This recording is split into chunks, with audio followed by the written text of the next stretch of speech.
Hey guys, welcome you all. Welcome to the channel English with Chitra Sharma.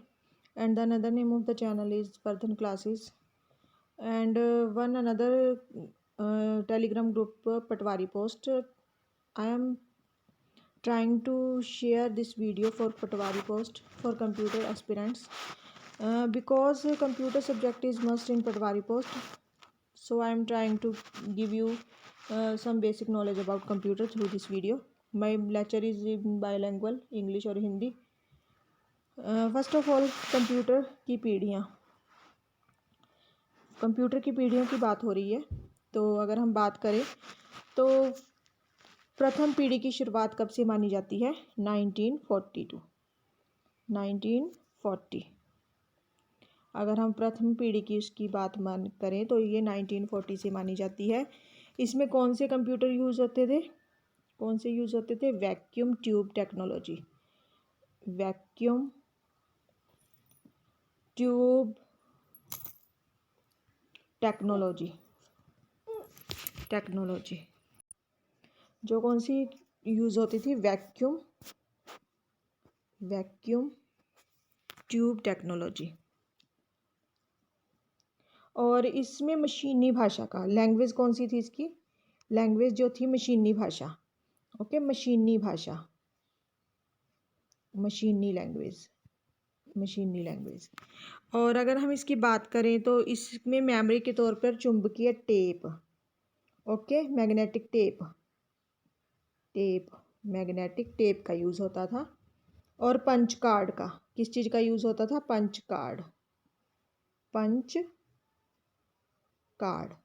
Card इसका use होता था। इस पीढ़ी में के कुछ कंप्यूटर का नाम अगर अब इनका नाम कर रहे हैं, जैसे कौन कौन से थे? एक था एनियक, याद कर लो ध्यान से। एनियक, ये आपके लिए मैं इस तरीके से करवा रही हूँ ताकि आपको समझ आ जाए। EDSAC, ENIAC, EDSAC, EDVAC, UNIVAC,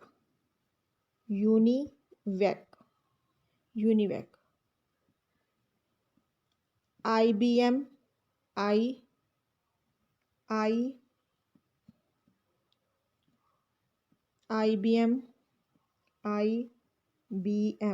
IBM 701।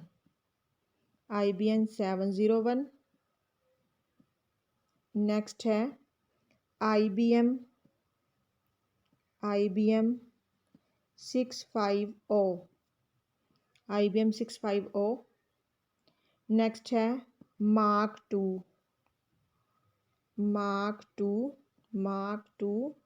Next है मार्क थ्री।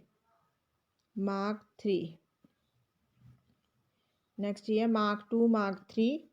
बैरोज 22202।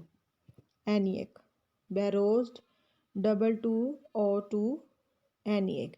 ये है हमारे कौन सी जनरेशन की बात हो रही है? फर्स्ट जनरेशन की बात हो रही है हमारी। फर्स्ट जनरेशन देखो, फर्स्ट ऑफ ऑल स्टार्टिंग कब से है? 1940। First generation 1940। ध्यान रखना, जो भी मेन चीज़ें बता रही हूँ। जो इसमें जनरेशन है वैक्यूम ट्यूब टेक्नोलॉजी। इसमें मशीनी भाषा, मेमोरी के तौर पर चुंबकीय टेप, पंच कार्ड का प्रयोग किया जाता है। इस कंप्यूटरों का नाम क्या है? ENIAC, EDSAC, EDVAC, UNIVAC, IBM 701, IBM 650, Mark 3, Mark 2, Burroughs. ये सारे क्या हैं? कंप्यूटर की पीढ़ीज हैं। नेक्स्ट अगर हम बात करें सेकंड जनरेशन, तो सेकंड जनरेशन का अगर हम टाइम पीरियड की बात करें तो जो सेकंड जनरेशन है इसकी स्टार्टिंग है 1956 टू 1963। देखो ये टाइम पीरियड है, ध्यान रखना। सेकंड जनरेशन है, ये जस्ट जनरल नॉलेज है, ये बेसिक ही है। 1956 टू 1963 ये इसका टाइम पीरियड है। नेक्स्ट अगर हम बात करें इसमें क्या हो गया? अब इसमें देखो चेंज आ गया, ट्रांजिस्टर आ गया। ट्रांजिस्टर आ गया इसमें। नेक्स्ट अगर हम बात करें इसमें तो उसके बाद इसमें क्या आएगा, इसका विकास विलियम शॉकले ने 1947 में किसने किया था? William who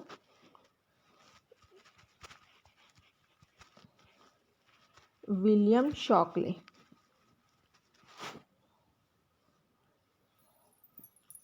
who done this? William Shockley. कौन से ईयर में? 1947 में। और अगर हम इसकी बात करें तो इसमें कौन सी लैंग्वेज है? उसमें मशीनी लैंग्वेज थी फर्स्ट जनरेशन में। इसमें कौन सी लैंग्वेज है? Assembly language. कौन सी लैंग्वेज है इसमें? Assembly language. कौन सी लैंग्वेज है इसमें? असेंबली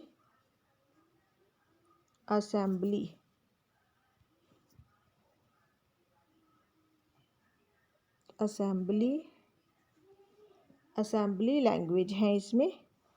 और अगर हम इसमें बात करें तो किसने किया था? विलियम शॉकले ने। और असेंबली भाषा है। इसमें मेमोरी के तौर पर चुंबकीय टेप का प्रयोग किया जाने लगा। इस पीढ़ी के कंप्यूटरों में IBM 5 कौन सा? IBM 1401 जो बहुत ही लोकप्रिय और बड़े पैमाने पर यूज़ हुआ।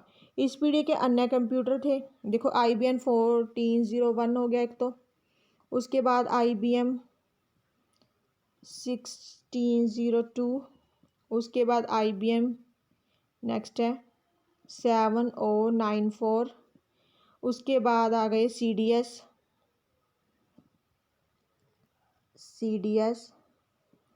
जो कि 3600, उसके बाद आ गए RCA जो कि 501 एंड नेक्स्ट इज यूनिवैक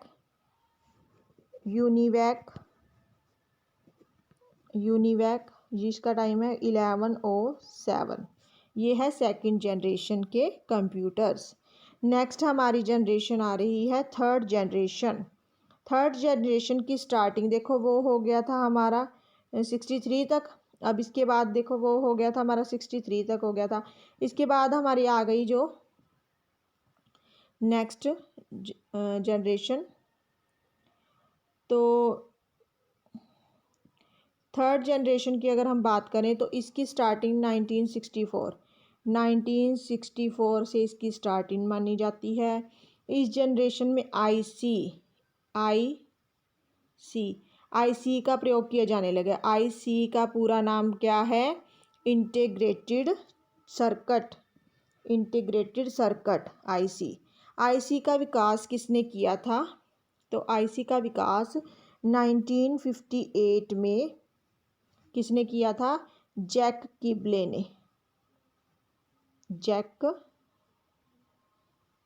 किबले इसका प्रयोग किया था। इसमें आईसी टेक्नोलॉजी SSI का प्रयोग किया जाता है। SSI कौन सी टेक्नोलॉजी है?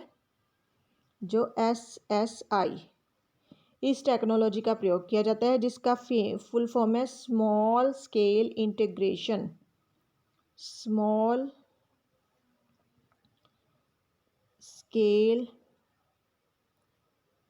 इंटीग्रेशन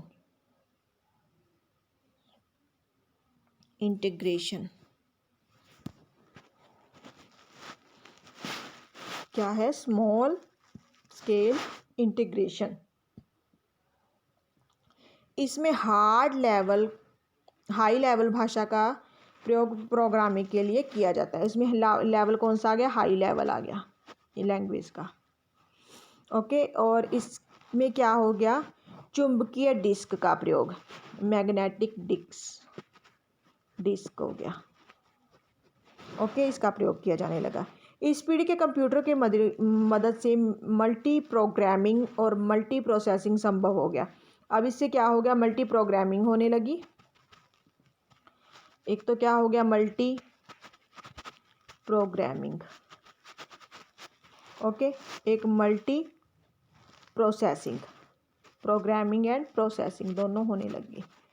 ओके, इससे नेक्स्ट अगर हम बात करें तो इस पीढ़ी के कंप्यूटर थे IBM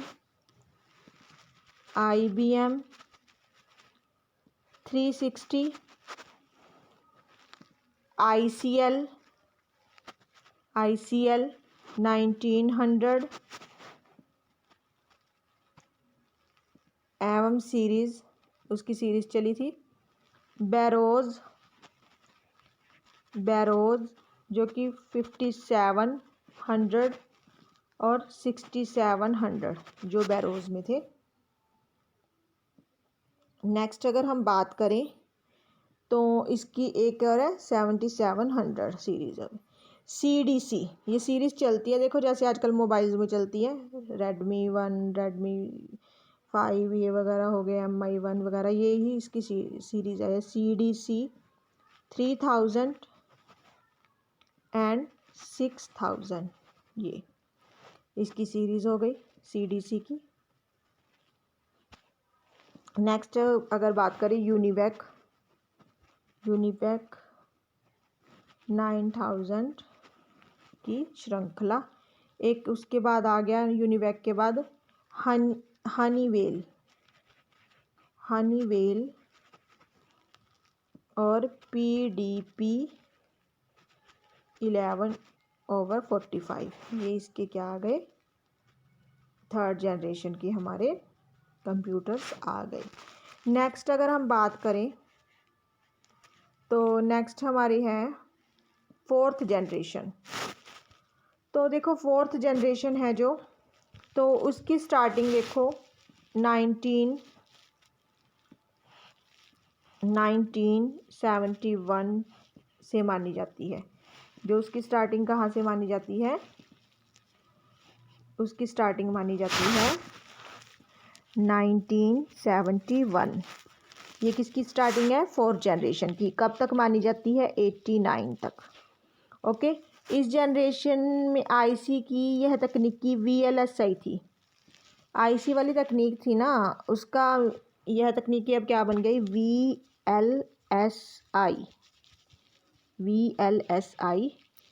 उसका नाम था वेरी लार्ज स्केल इंटीग्रेशन हो गया। इसमें हाई लेवल भाषा का प्रयोग प्रोग्रामिंग के लिए किया जाता था, बहुत हाई लेवल हो गया। इसमें केवल एक सिलिकॉन चिप पर कंप्यूटर के सभी एकीकृत परिपथों को लगाया जाता था। ओनली कौन सी चिप होती थी, सिंगल चिप, कौन सी, सिलिकॉन चिप,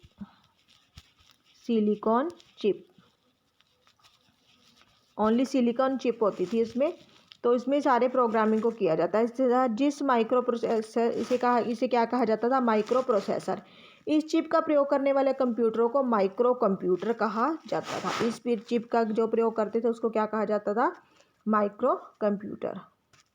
नेक्स्ट अगर हम बात करें तो हमारी आ गई फिफ्थ जनरेशन। नेक्स्ट है फिफ्थ जनरेशन। तो फिफ्थ जनरेशन की जो फिफ्थ पीढ़ी है, इसकी स्टार्टिंग देखो वो ख़त्म हुई है, वहीं से शुरू होगी 1989, यहाँ से स्टार्ट हो गई।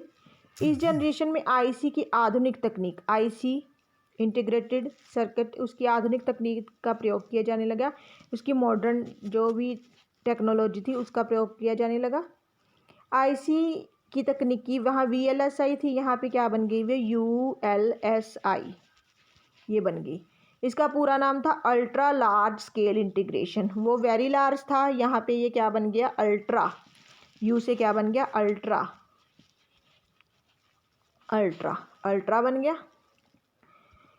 इसमें हाई लेवल भाषा का प्रोग्रामिंग के लिए किया जाता है, जो अधिक सरल है, काफ़ी है।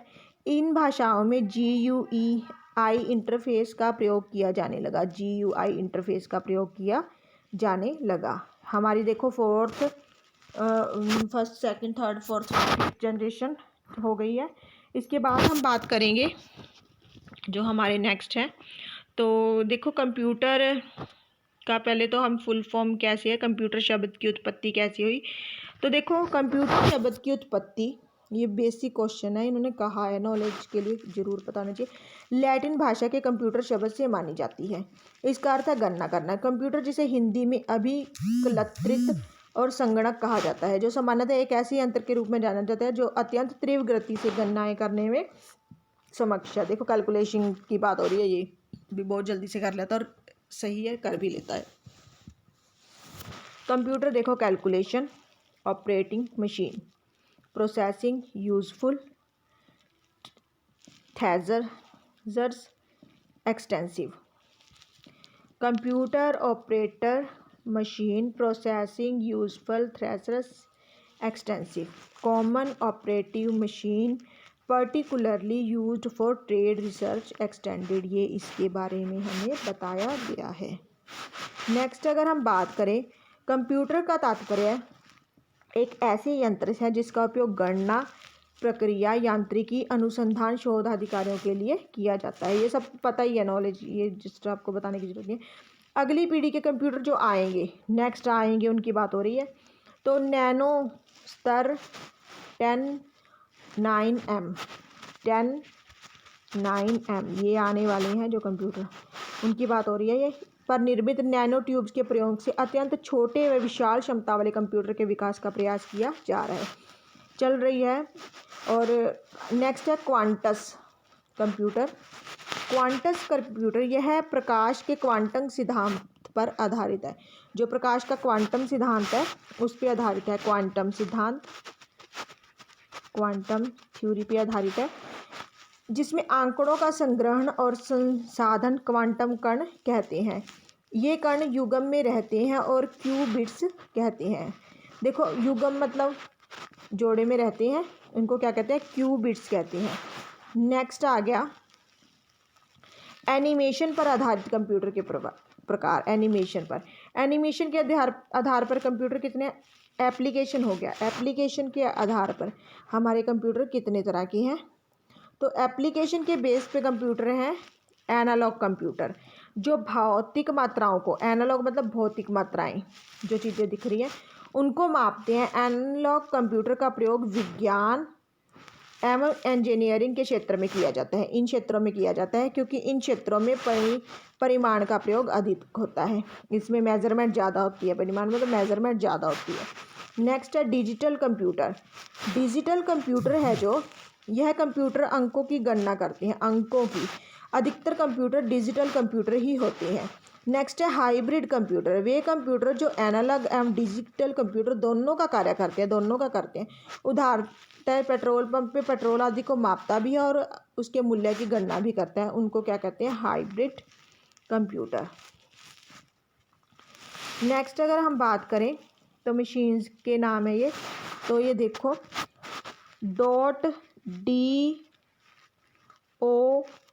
DOCX इसकी फुल फॉर्म है। इसकी फुल है जो डॉट, इसका मतलब देखो क्या है, .DOCX मतलब क्या है, इसका टेक्स्ट फाइल क्या है इसकी, Microsoft Word open XML document. Microsoft Word open XML document .LOG इसका क्या है, लॉग फाइल। इसका क्या है, लॉग फाइल। नेक्स्ट है .MSG इसका क्या है, Outlook mail message. Outlook mail message. Next है .ODP open document text document. .ODT open document text document. इसके बाद है हमारा .pages इसका है पेजेस डॉक्यूमेंट। इसका क्या है, पेजेस डॉक्यूमेंट। क्या आएगा इसका, pages document. .RTF rich text format file. Rich text format file. Okay. Next है .TEX latex source document. Latex source document ये है टेक्स्ट फाइल है ये सारी। ओके, ये टेक्स्ट फाइल्स है। एग्जैक्टेबल फाइल्स की बात हो रही है अब, एग्जैक्टेबल फाइल्स। तो इसमें है .cgi common gateway interface script, common gateway interface script, common gateway interface script, common gateway interface script, ये क्या है .cgi। नेक्स्ट अगर हम बात करें तो .com मोस्टली हम यूज़ करते हैं .com, तो उसका है DOS common file, DOS common file इसका है। ओके, नेक्स्ट है .exe Windows executable file, Windows executable file, .exe Windows executable file. .Gadget Windows gadget, .gadget Windows gadget.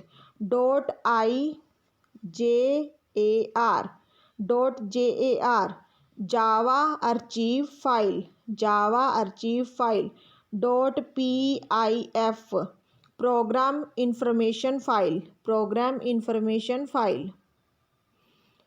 .vb web script file, web script file, web script file. .wsf Windows script file, Windows script file. ये हमारी files के name हैं। आज के chapter में इतना ही बहुत है। अगर आपको इस तरह से वीडियोस अच्छी लग रही हैं तो इस तरह से मैं कवर कर दूंगी। इसमें आपका क्या है, रिवीजन भी होती रहेगी और साथ के साथ आपको अच्छे से समझ भी आ जाएगा और आपका बार बार मतलब आपका लिंक सा भी बने रहेगा। ये चैप्टर फर्स्ट ही है, मैंने पहले डिस्कस किया था पर मेरे को वो वीडियो क्वालिटी अच्छी नहीं लगी, इसलिए मैं दोबारा इस तरीके से करवा रही हूँ। चैनल के साथ बने रहें, लाइक और सब्सक्राइब करते रहें। Thank you.